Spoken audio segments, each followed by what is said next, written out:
here is today's coronavirus update.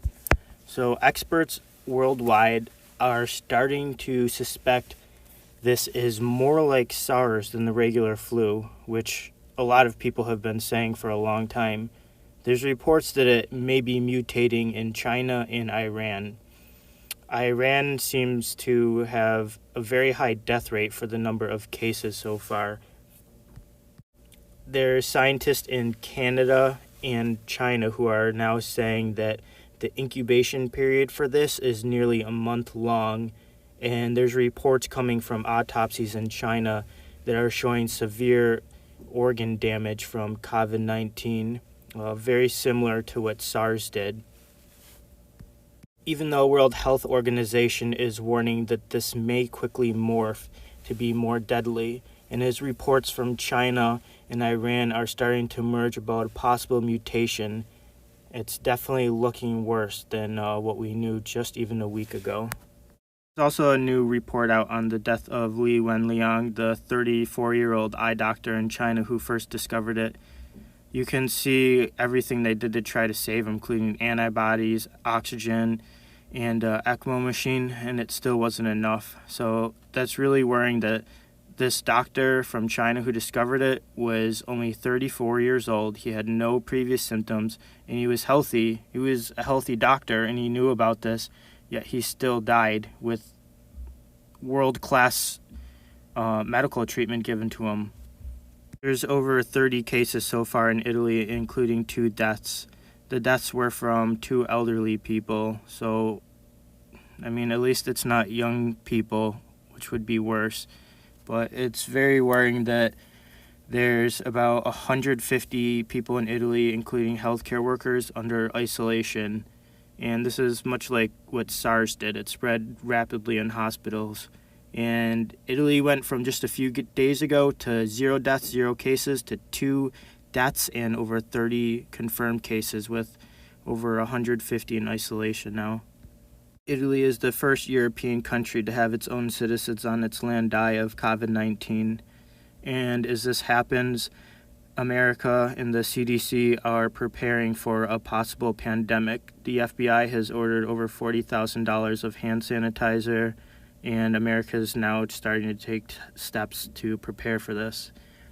Some of the people returning from these cruise ships were put on board with 300 healthy passengers, and our President Donald Trump was extremely mad about that, and rightfully so. Whether you're a Democrat or Republican, I think you can agree that that was a huge mess up to put 14 infected people on a plane with 300 healthy people, and he was not aware of this until it was reported in the media.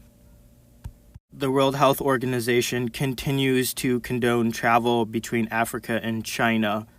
They continue to sit idle while this has turned from an epidemic in China into a worldwide pandemic. They've taken no procedures at all. They still recommend international travel to and from China. In fact, recently, many African countries had reached out to the WHO to see if they should continue flights, including Ethiopian Airlines, and WHO is still recommending international travel between Africa and China, with hundreds of flights every week between the 2 countries. It's my opinion that there is likely an outbreak in Africa.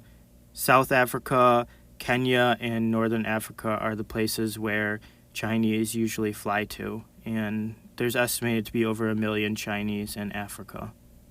253 people remain on the Diamond Princess off the coast of Japan. It's unclear when the rest of the crew and passengers will be let off, but experts around the world agree that Japan had messed the quarantine up, with everybody leaving the ship going back to their home countries having to restart a 14-day quarantine. So in the last couple of days, Iran went from no cases at all to 5 deaths to nearly 800 suspected cases and thousands being placed in isolation.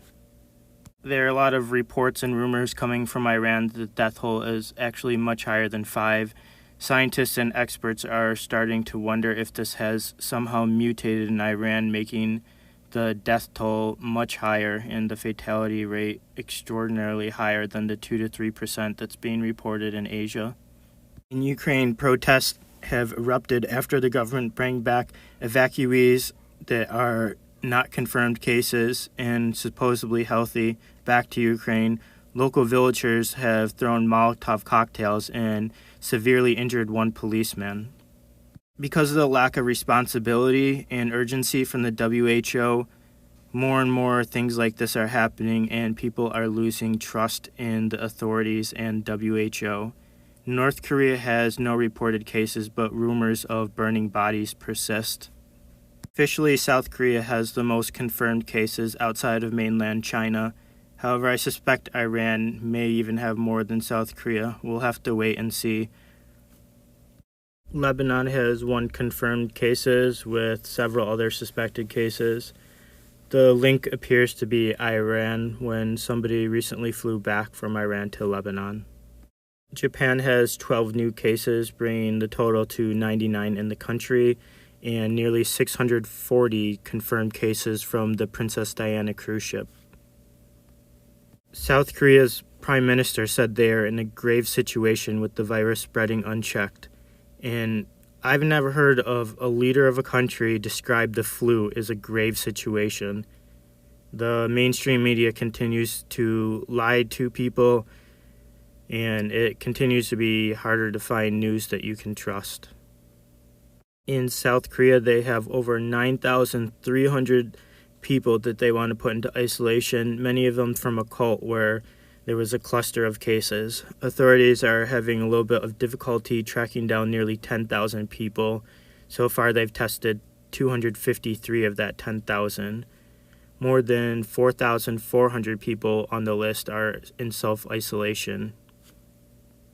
And 544 people from the cult-like church are experiencing sickness, so I'm suspecting that a high number of these people are probably going to come down with COVID-19.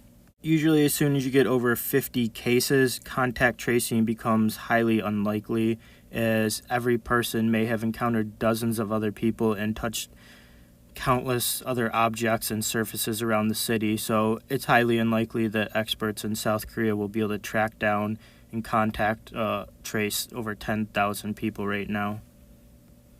In Buffalo, New York, where I live, there is not one mention of coronavirus. In fact, the local news channel WIV refuses to even call it coronavirus or COVID-19. They will only call it the virus.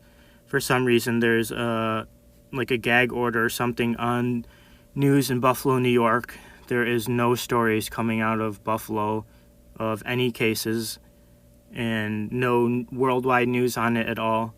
The stock markets worldwide continue to drop sharply, with many people placing their money into gold for fears of a pandemic and a recession. Gold is at near all-time highs, as well as silver. Gold recently, just in the last few days, gained about $100 per ounce. Here are all the confirmed cases worldwide of COVID-19. To me, it's worrying that there's just 1 case in Africa and none at all in South America.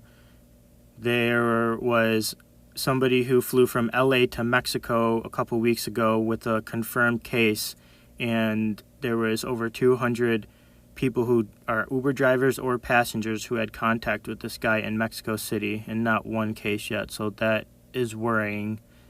Here's a list of all the confirmed cases worldwide. If you guys could please hit that like button and subscribe. I also made a Patreon recently if you feel like donating. If not, that's also cool. And thank you for watching.